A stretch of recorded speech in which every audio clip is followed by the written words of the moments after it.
daawadeel war degdega waxaa jira sawirro naxdin badan oo dalka Greek naga soo gaaraya iyo sidoo kale warbaahineedka maxalliga ah ee dalka Greek iyo sidoo kale hay'ado kala duwan oo waxay ku soo waramayaan in markaasi dadyo Soomaali ah oo isugu jira markaasi dad waaweyn dad dhexe iyo sidoo kale carruurba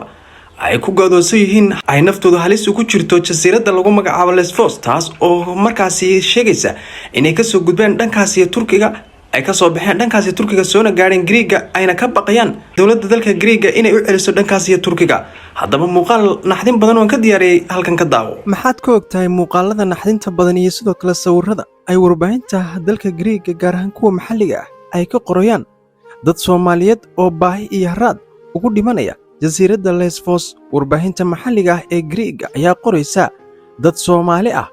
oo markaasi ku dhibaataysan halkaasi sidoo kale warbixinta ayaa waxay sheegaysaa in ay carruur iyo sidoo kale dumar da'aba ay goobta ku sugan yihiin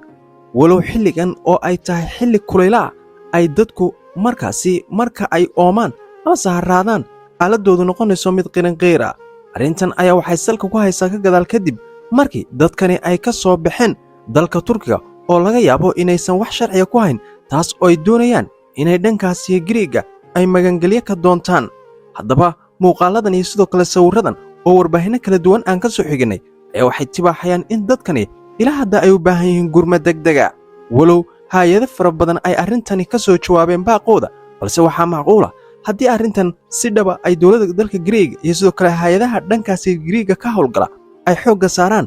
in ay markaasi gurmad degdega u samayn doonaan arrintanina waxay tahay arrin naxdin badan oo markaad aragto muuqaalada naxdinta badan ee dadyow da'a iyo sidoo kale hablo Soomaaliyeed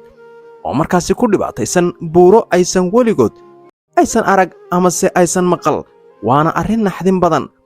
idinma tusi karno sababa la xiriira dadkan oo dad Soomaaliyeed ah sawirrada wajigooda balse waxaan marka hore idinka codsanayaa inaad u ducaysaan dhalinyaradaasi Soomaaliyeed daawadeel intaasaan ku soo gabagabeynana waxaa jira in dalka Greega qudheedu ay indhaweytaba jasiirada ku yaala ay dab ka holcayaan sababo la xiriira xilligan oo tahay xilliga kulaylaha ayna markaasi jasiiradaha qaarkood gubanayaan sida warbaahineed kala duwan oo warbaahinta VOA iyo sidoo kale warbaahinno kala duwanba ay ku soo warameen tiro dad ayaa ku dhintay ayaa la sheegay balse ma cadeyn karno inay dad Soomaaliya ku jiraan iyo sidoo kale cidda ay yihiin balse wixii war ee ka soo kordhay dhacdadaasna dib ayaan halkan uga soo gelin doona waa mahadsantiin fadlan muuqaalkana sii share gareeya ogeysiis ma ku sugan tahay dalka Turkiga ma u baahan tahay sawirro aroos oo la xiriira dacwadaha dhoofka sida guurka iyo sidoo kale qoysaska isdhalay kuwaas oo la geyn doono safaaradda markaasi ku shaqale iyo sidoo kale wax kasta oo la xiriira sawirro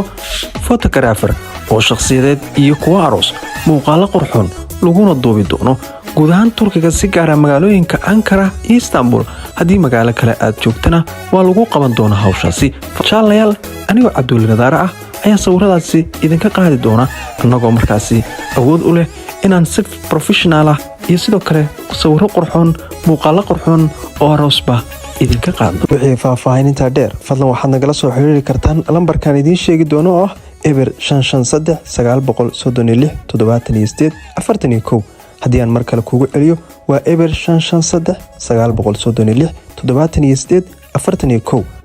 waa mahadsantihiin fadhigayaguna waa Ankara